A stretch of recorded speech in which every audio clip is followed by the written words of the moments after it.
Good evening everyone, नमस्कार नमस्कारम। मैं कार्तिक गुप्ता आप सभी का एसजीआई कंपटीशन क्लासेस के ऑफिशियल यूट्यूब चैनल पर बहुत बहुत स्वागत करता हूं। आई होप सो कि all of you are well and doing well. So let's start the session. हम सेशन को स्टार्ट करते हैं और आज के सेशन में हम डिस्कस वही टाइप्स ऑफ पोइट्री हमारी चल रही है। आहिस्ता आहिस्ता पढ़ेंगे, आहिस्ता आहिस्ता जानेंगे। सबसे पहले हम एपिक की बात करते हैं। हमने एपिक को देखा, फिर हमने सोनेट को देखा। तो एक बार जल्दी से एक बार क्विक रिवीजन लेते हैं दोनों का क्विक रिवीजन लेंगे कि sir what is epic and what is sonnet.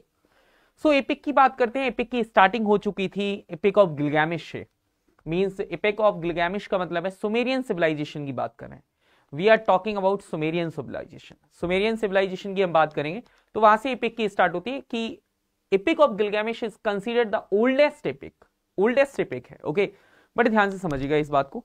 एक एक चीज को पॉइंट करेंगे, एक एक चीज को समझेंगे कहानी को, फिर हम आगे की ओर बढ़ेंगे। यदि हम यहां से समझने की कोशिश करेंगे तो जो एपिक है वो है क्या एग्जैक्टली। ठीक है, तो एपिक की यदि हम कहानी की बात करते हैं तो एपिक एग्जैक्टली में सबसे पहले एपिक को जानेंगे तो एपिक है क्या। वो एक नैरेटिव पोएम होती है, एक लॉन्ग पोएम होती है, ग्रैंड स्टाइल में लिखी जाती है। यूनिवर्सल हीरो होता है, हीरोइक डीड्स पर एक कहानी होती है। तो चलिए ऐसी इंफॉर्मेशन को जानने के लिए आप एक बार जुड़ जाइए हमारे साथ और हम स्टार्ट करते हैं अब सेशन को। और सेशन को स्टार्ट करेंगे और यहाँ से एक हम अपने कोड की तरफ चलेंगे। और कोट आपसे क्या कहता है, राह संघर्ष की जो चलता है वो संसार को बदलता है, वही संसार को बदलता है जिसने रातों से जंग जीती है। सुबह सूर्य बनकर वही चमकता है। तो चलिए लेट्स स्टार्ट द सेशन। हम सेशन को स्टार्ट करते हैं। Now it is the time कि we have started the session. Okay, चलिए सो आगे हम बात करेंगे। सो समझते हैं। So welcome back to again SGI competition classes. Radhe Radhe, good evening सभी को एंड स्पेशली गुड इवनिंग आपको। चलिए आगे हम बात करते हैं। Welcome to this session. Epic के बारे में हम बात कर रहे थे। Sir what is poetry. तो पहले पोएट्री के बारे में आपको बता चुके हैं। अब हम एपिक को देखेंगे। Sir what is epic. तो एपिक के कुछ पॉइंट आपको याद रखने। एपिक एग्जैक्टली में एक लॉन्ग नैरेटिव पोएम होगी। ओके, अंडरलाइन करना, लॉन्ग नैरेटिव पोएम होगी। हीरोइक डीड्स होंगी यहाँ पर। क्या होंगी सर? हीरोइक डीड्स होंगी यहाँ पर। An epic is a long narrative poem, एक लॉन्ग नैरेटिव पोएम होगी, डिग्निफाइड होगी, यूनिवर्सल। यहाँ पर जो इनका हीरो होगा, जो हीरोइक डीड्स एंड हिस्टोरिकल और इवन यूनिवर्सल होंगी। ओके, ग्रैंड स्टाइल में लिखी जाएंगी। एक सबसे खास बात है सर, ग्रैंड स्टाइल में लिखी जाएंगी, लॉन्ग होगी। ओके, और यहां पर स्टोरीज आपको मिलेंगी। यहां पर क्या मिलेंगी सर? स्टोरीज आपको मिलेंगी। ओके, यहां पर कहानी को समझिएगा। यदि हम बात करेंगे यहां पर तो कहानी को समझ में करेंगे, इसका जो राइटर होगा वो ओमनीसिएंट होगा। ओमनीसिएंट मींस होता है कि सर्वज्ञ होगा, उसे दुनिया जहान की नॉलेज होगी। और जनरली जैसे एपिक है, जैसे जॉन डन ने लिखा एक बहुत प्यारा एपिक लिखा है, paradise gain and paradise lost. Okay, paradise lost and paradise regain की हम बात करते हैं, पैराडाइज गैन की बात करते हैं। तो यहां पर आपको समझना है कि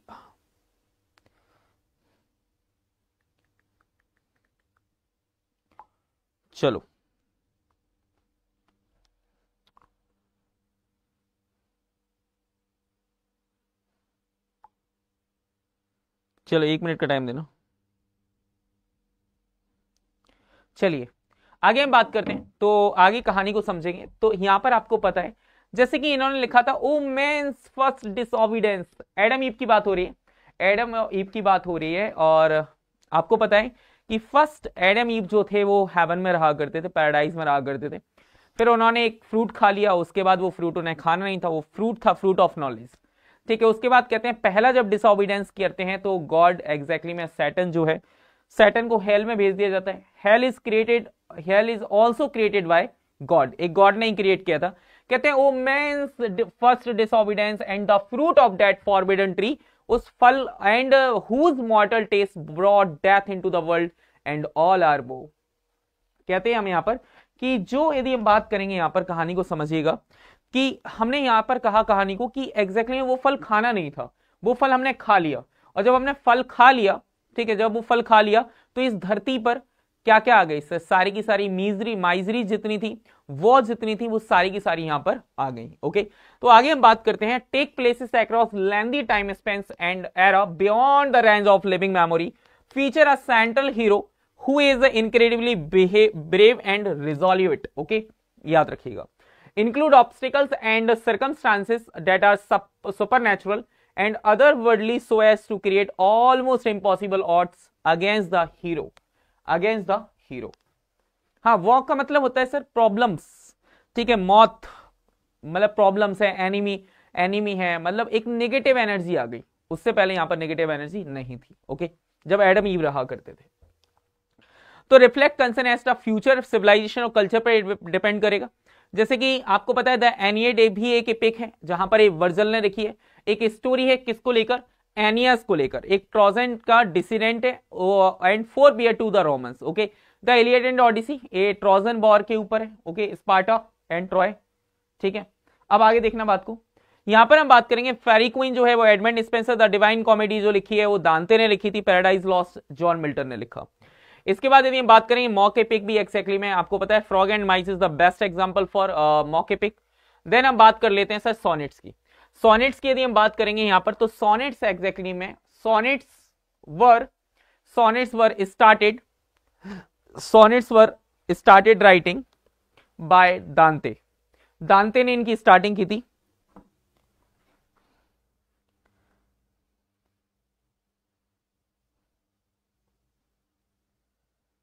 एग्जैक्टली में दांते स्टार्टेड राइटिंग सोनेट्स। दांते ने एग्जैक्टली में सोनेट्स को लिखना स्टार्ट किया था, सोनेट्स को लिखना स्टार्ट किया था दांते ने। किसने सर? दांते ने, ओके, याद रखिएगा किसने स्टार्ट किया था सर? दांते ने स्टार्ट किया था सोनेट्स को लिखना, ओके।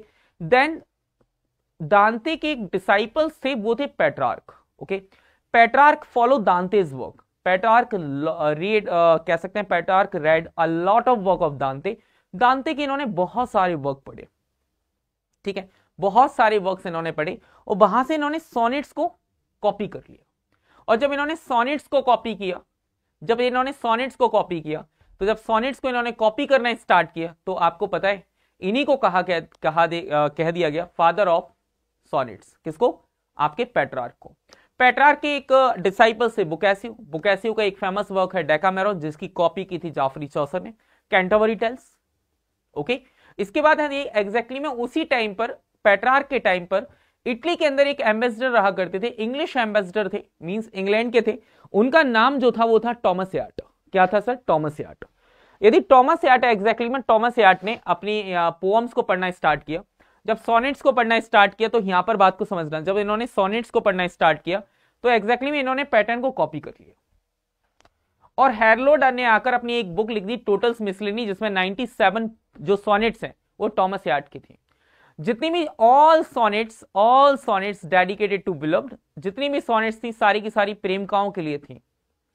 पत्नी की कोई गुंजाइश थी नहीं, पत्नी की कोई भी जगह नहीं थी। जितनी भी सोनेट्स थी वो थी किसके ऊपर सर? वाइफ को लेकर, सॉरी बिलव्ड को लेकर, ओके। जो सोनेट्स का पैटर्न है वो चेंज होता रहा। पेट्रार्क की जो सोनेट्स का पैटर्न था वो था 8+6 मींस ऑक्टेव एंड सेस्टेट। क्या था sir? Octave and sestet.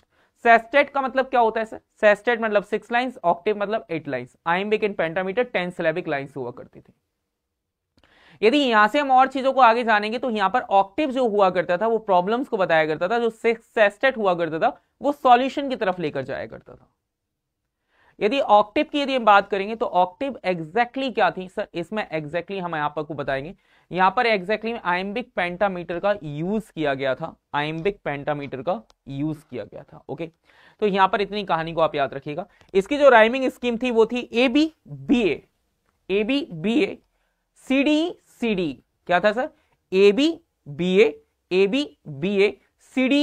CD, okay. और समटाइम वो राइमिंग स्कीम जॉन मिल्टन ने एज इट इज कॉपी कर ली, एज इट इज कॉपी की है, ओके।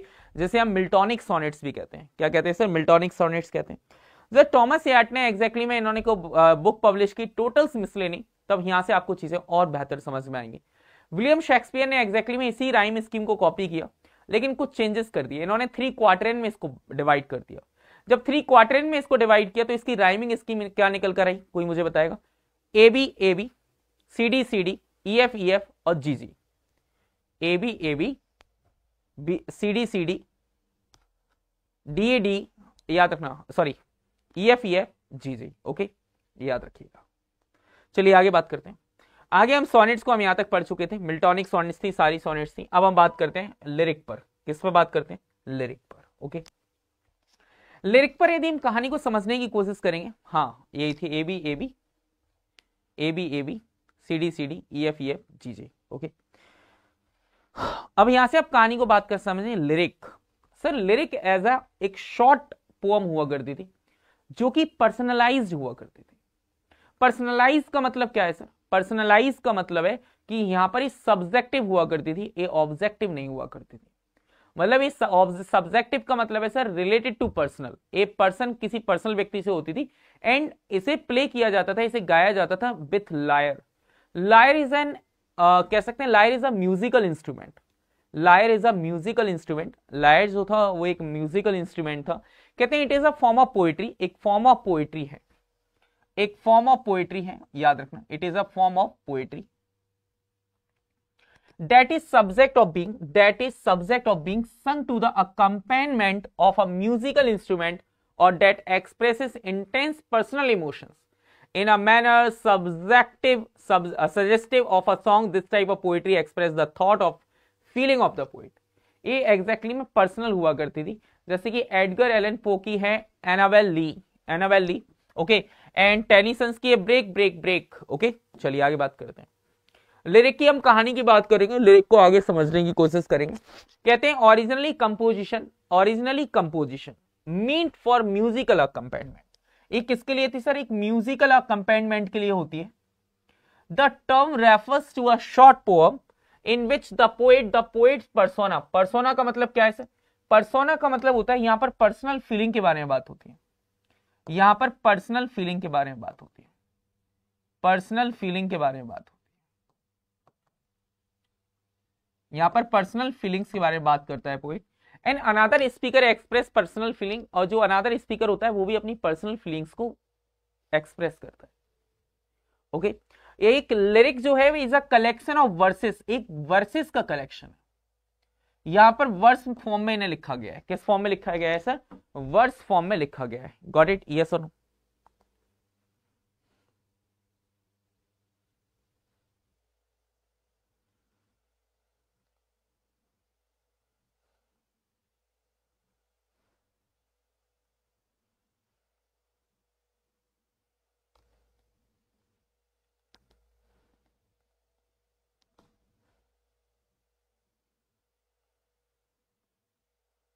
चलिए अब हम बात करते हैं लिरिक पर। तो लिरिक जो है वो एग्जैक्टली में वर्स फॉर्म में लिखी जाती थी। कोरसेस यहां पर हुआ करते हैं, making up a complete song, एक कंप्लीट सॉन्ग हुआ करती थी, और short and non narrative poem थी। क्योंकि यदि ये नैरेटिव हो जाती तो फिर ये एपिक बन जाती। यदि ये नैरेटिव होती, यदि नैरेटिव पोएम्स होती तो इट टर्न्स इनटू एपिक, ये एपिक में कन्वर्ट हो जाती, बट ऐसा नहीं हुआ, ओके। कहते हैं a lyric uses a single speaker, एक जो लिरिक है वो यूज करता है सिंगल स्पीकर को। किसको sir? Single speaker. Who expresses personal emotions और थॉट्स, जो कि पर्सनल और इमोशंस, पर्सनल एंड पर्सनल जो इमोशंस है और थॉट्स हैं उनको एक्सप्रेस करते हैं। Lyrical poems which are often popular for their musical quality and rhythm which are often popular for their musical quality and rhythm, okay, are pleasing to the ear, जो कि year को काफी अच्छी लगती है, are easily put to music, और इसे आसानी से म्यूजिक के साथ पुट किया जा सकता है। The term lyric originate from the Greek word lyre. Lyre is an instrument used by the Grecian to play when reading a poem. जब ये लोग रीडिंग करते थे पोएम को तब उस प्ले किया जाता था, उसको तब क्या किया जाता था सर? प्ले किया जाता था, ओके, याद रखिएगा। लिरिकल पोएट्स, जो लिरिकल पोएट्स होते हैं, लिरिकल पोएट्स की बात करेंगे। Lyrical poets demonstrate specific moods and emotions through words, words के थ्रू अपने इमोशंस बताते हैं। Such moods express a range of emotions from extreme to nebulous about life, love, death and other experiences of life. Read on to learn more about lyric in literature. That is called elegy, sonnet, ode, dramatic monologue. ये सारे के सारे क्या है sir? Lyric होते हैं। ये lyric की फॉर्म है, चाहे वो फिर ऑड हो, एलिजी हो, सोनेट हो या फिर ड्रामेटिक मोनोलॉग हो। ये सारे these are the forms of lyric. ये लिरिक की फॉर्म है। ये किसके फॉर्म है सर? ये लिरिक के फॉर्म है, ओके, याद रखिएगा। यहां पर हम कहानी को समझने की कोशिश करते हैं। Dramatic monologue, sir what is dramatic monologue? What is dramatic monologue? A poem written in the form of a speech, poem written in the form of a speech, एक स्पीच के फॉर्म में लिखी जाती है। An individual character, it compresses into a single vivid scene, एक single vivid scene होता है, narrative sense of the speaker's history, psychological insight into his character. Okay, तो एक बार मुझे बताना रिंकी कहानी क्लियर है, कोई दिक्कत? शिल्पी एक बार प्लीज मुझे बता दीजिए, समझ आ रहा है? ये सुनो, कैसे हैं आप सभी लोग?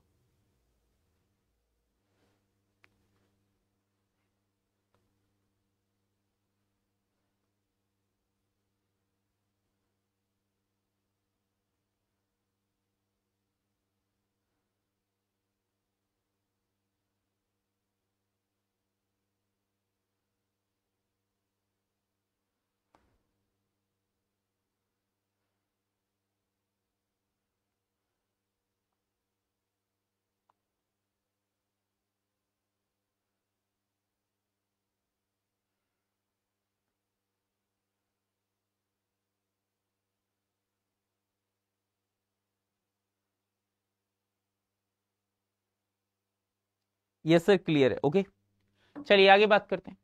आगे बात करेंगे यहां पर, तो dramatic monologue, what is dramatic monologue, आइए समझने की कोशिश करते हैं। Dramatic monologue means self conversation. Mono का मतलब होता है एक, लॉग का मतलब होता है स्पीच, जहां पर आपको पता है एक पर्सन होता है जो सिर्फ स्पीकर होता है, no one else is. Monologue को समझना, what is monologue? Sir mono का मतलब होता है एक, मोनो का मतलब होता है ओनली वन। ओके, और लॉग का मतलब होता है LOGU का मतलब होता है, लॉग का मतलब होता है सर स्पीच। क्या होता है सर? स्पीच।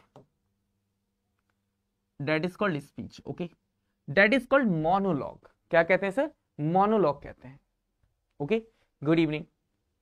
इसे हमने क्या कह दिया सर? मोनोलॉग कह दिया। ओके, मोनो मीन्स एक, लॉग मीन्स स्पीच। ओके, जब हम किसी एक ही, जब पोएम में सिर्फ एक स्पीकर होता है जो एक्सप्रेस कर रहा होता है अपनी चीजों को, एक ही व्यक्ति होता है, यहां पर बाकी साइलेंट लिसनर होता है जिससे वो बता रहा होता है। Dramatic monologue means self conversation, एक सेल्फ कन्वर्सेशन होती है। स्पीच और talks which includes interlocutor presented dramatically, okay, presented dramatically, इसे प्रेजेंट किया जाता है एक ड्रामा के साथ। Sir what is drama? Sir drama means होता है टू एक्ट, ड्रामा का मतलब होता है सर टू एक्ट। ओके, याद रखना इसका मतलब क्या होता है sir? To act. Okay, drama means होता है to act. A dramatic monologue has these common features, एक कॉमन फीचर्स होते हैं। Single person delivering a speech on one aspect of his life, only एक ही एस्पेक्ट लाइफ के बारे में बात कर रहा होता है। अ सिंगल पर्सन जो एक सिंगल पर्सन होता है, a single person delivering a speech on a one aspect of his life, only एक ही एस्पेक्ट पर यहां पर बात होती है। द ऑडियंस मे और मे नॉट बी प्रेजेंट, हो सकता है ऑडियंस हो भी और ना भी हो। ओके, ऑडियंस हो भी सकती है और नहीं भी हो सकती है। ओके, दीपिका आप किस एग्जाम की प्रिपरेशन कर रहे हैं, एक बार प्लीज मुझे कमेंट बॉक्स में बताने का, तो मैं तब आपको बता पाऊंगा ये सेशन आपके लिए यूजफुल है या नहीं। मैं नहीं चाहता कि मेरे सेशन में कोई भी ऐसा स्टूडेंट हो जिसका टाइम वेस्ट हो जाए। चलिए अब हम बात करते हैं द स्पीकर, जो स्पीकर है, और स्पीकर रिवील्स हिज टेम्परामेंट और character only through his speech, वो अपने स्पीच के थ्रू अपने कैरेक्टर को, अपने टेम्परामेंट को एक्सप्रेस करता है। ओके, याद रखिएगा, अपने टेम्परामेंट एंड कैरेक्टर को एक्सप्रेस करता है, दैट इज मोनोलॉग। ओके, चलिए बात को, ड्रामेटिक मोनोलॉग के कुछ एग्जांपल्स हैं, जैसे कि माय लास्ट डचेस एक बहुत इंपॉर्टेंट वर्क है रॉबर्ट ब्राउनिंग का, my last duchess. Okay, my last duchess by Robert Browning, okay, ये रॉबर्ट ब्राउनिंग का एक बहुत प्यारा वर्क है। द लव सॉन्ग ऑफ एक सॉन्ग है, the love song of J Alfred Prufrock by T S. Eliot. Okay, याद रखिएगा। डोवर बीच आपको पता है मैथ्यू आर्नोल्ड का एक वर्क है, Dover beach. Okay, Dover and Kallis दो बीचेस हैं, यहां पर आपको कहानी क्लियर होगी, डोवर एंड बीचेस। यहां पर कहानी को समझेंगे।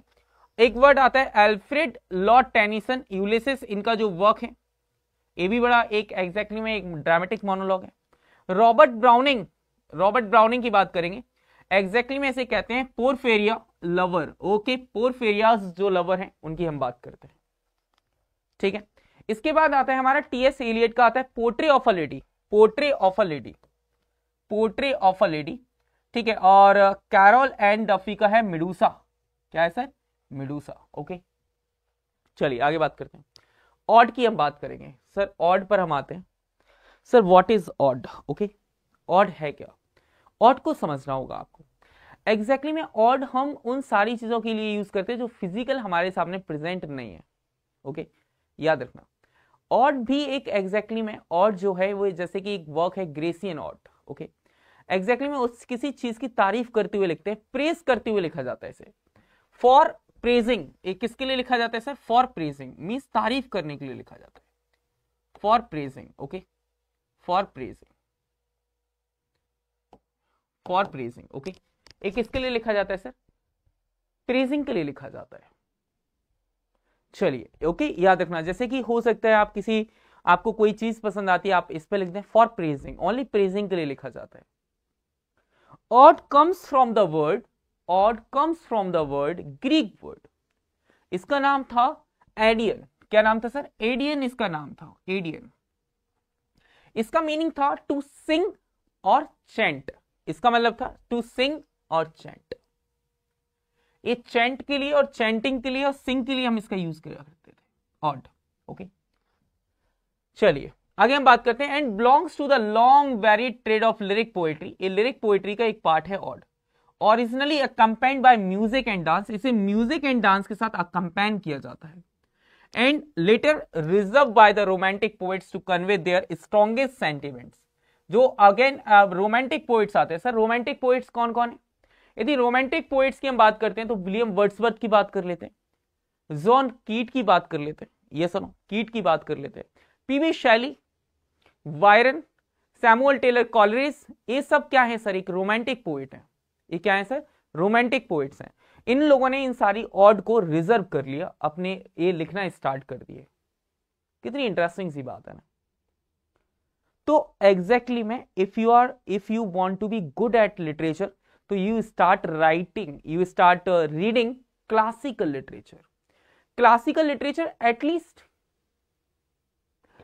एटलीस्ट आपको दांते का डिवाइन कॉमेडी को आपको पढ़ना चाहिए।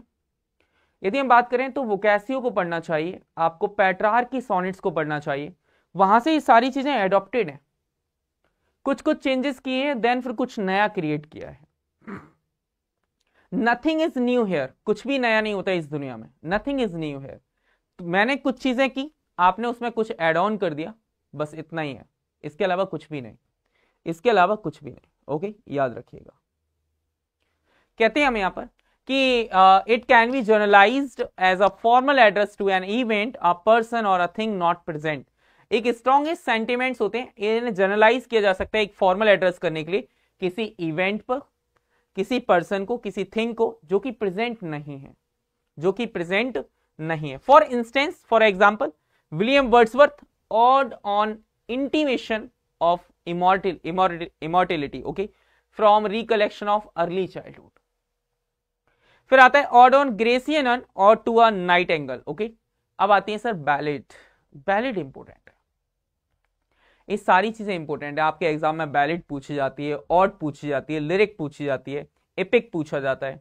Got it? Sir what is epic, lyric क्या है, ऑड क्या है, ड्रामेटिक मोनोलॉग क्या है। ओके, इस सारी चीजों पर हम बात करते हैं। चलिए आगे हम बात करते हैं बैलेड्स पर। ओके, तो इतनी बात क्लियर है।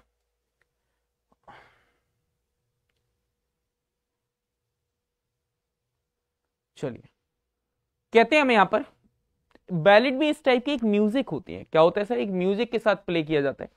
यहां पर हम बात करेंगे तो ballad is a type of poem, एक टाइप ऑफ पोएम होती है that is sometimes set to music, जो म्यूजिक के साथ सेट होती है। जो क्या होती है सर? म्यूजिक के साथ सेट होती है। Okay, set with the music. Okay, ये किसके साथ सेट होती है सर? म्यूजिक के साथ सेट होती है।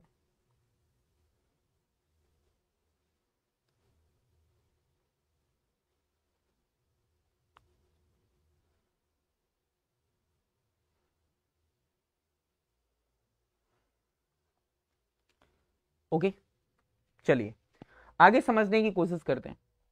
कहते हैं sometimes set to music ballet, एक इंस्ट्रूमेंट होता है बैलर करके, एक इंस्ट्रूमेंट होता है, उसके साथ इसे प्ले किया जाता है। उसका एग्जैक्ट मुझे नेम याद नहीं आ रहा है। कहते हैं यहाँ पर are found in many cultures, ये मैनी कल्चर्स में पाई जाती हैं। एक फोक सॉन्ग की तरह होती है, जैसे कि जब शादियां होती हैं तो शादियों में सॉन्ग्स जो गाए जाते हैं दैट इज बैलेड। ये क्या होते हैं? ट्रेडिशनल सॉन्ग्स होते हैं। जैसे कि किसी यूपी तरफ एक प्रचलन है कि मतलब राजस्थानी जो सॉन्ग्स हैं, यूपी की तरफ एक प्रचलन होता है कि जब किसी की शादी होती है, तो वहां पर प्ले किए जाते हैं, वो गाए जाते हैं, लेडीज मिलकर गाए जाती हैं, दैट इज अ बैलेड। क्या होता है sir? That is a ballad song. Okay, याद रखिएगा। चलिए आगे हम बात करते हैं। तो यहां पर हमने क्या कहा कि it continue today in popular music, many love songs today can be considered ballads. बहुत सारे लव सॉन्ग्स हैं जिन्हें आज हम बैलेड्स की तरह देखते हैं। किसकी तरह देखते हैं सर? बैलेड्स की तरह देखते हैं। A typical ballad consist of stanzas that contain a quatrain, एक क्वाट्रेन फॉर्म में होते हैं। क्वाट्रेन मींस होता है सर 4 लाइन। क्या होती है सर? 4 लाइन। ओके, और 4 पोएटिक लाइंस, 4 पोएटिक लाइन भी होती हैं। The meter or rhythm of each line is usually iambic, which means it has one unstressed syllable followed by a stressed syllable. In ballads, there are usually 8 or 6 syllables in a line. Like any poem, some ballad follow this form, some don't. कुछ form है जो इसको follow करती हैं, कुछ ballads हैं जो नहीं करती। But almost ballad are narrative, सारी बैलेड जो होती है वो नैरेटिव होती है। ओके, सारी की सारी नैरेटिव होती है। Which means they tell a story, एक स्टोरी के बारे में बता रही होती हैं। Because the ballad was originally set to music, some ballads have refrain, इन पर refrain होता है। एक वर्ड, जब हम किसी वर्ड को बार बार रिपीट करते हैं, जैसे break break break, okay, break break break, okay, तो दिस इज अ, हम कह सकते हैं अल्ट्रेशन, एलिट्रेशन है। ओके, इसी को हम क्या कहते हैं सर? एलिट्रेशन कहते हैं।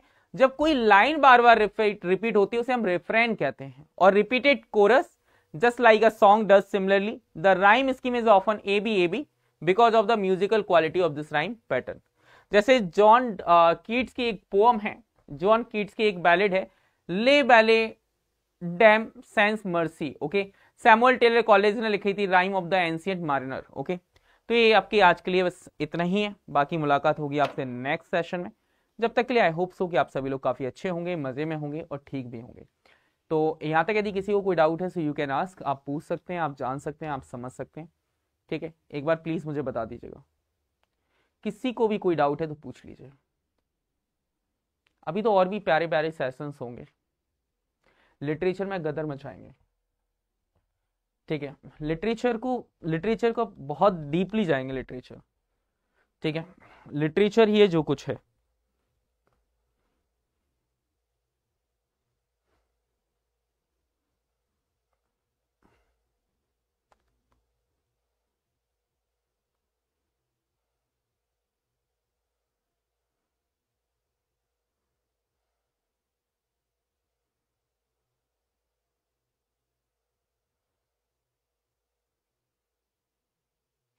चलिए बाय बाय, टेक केयर।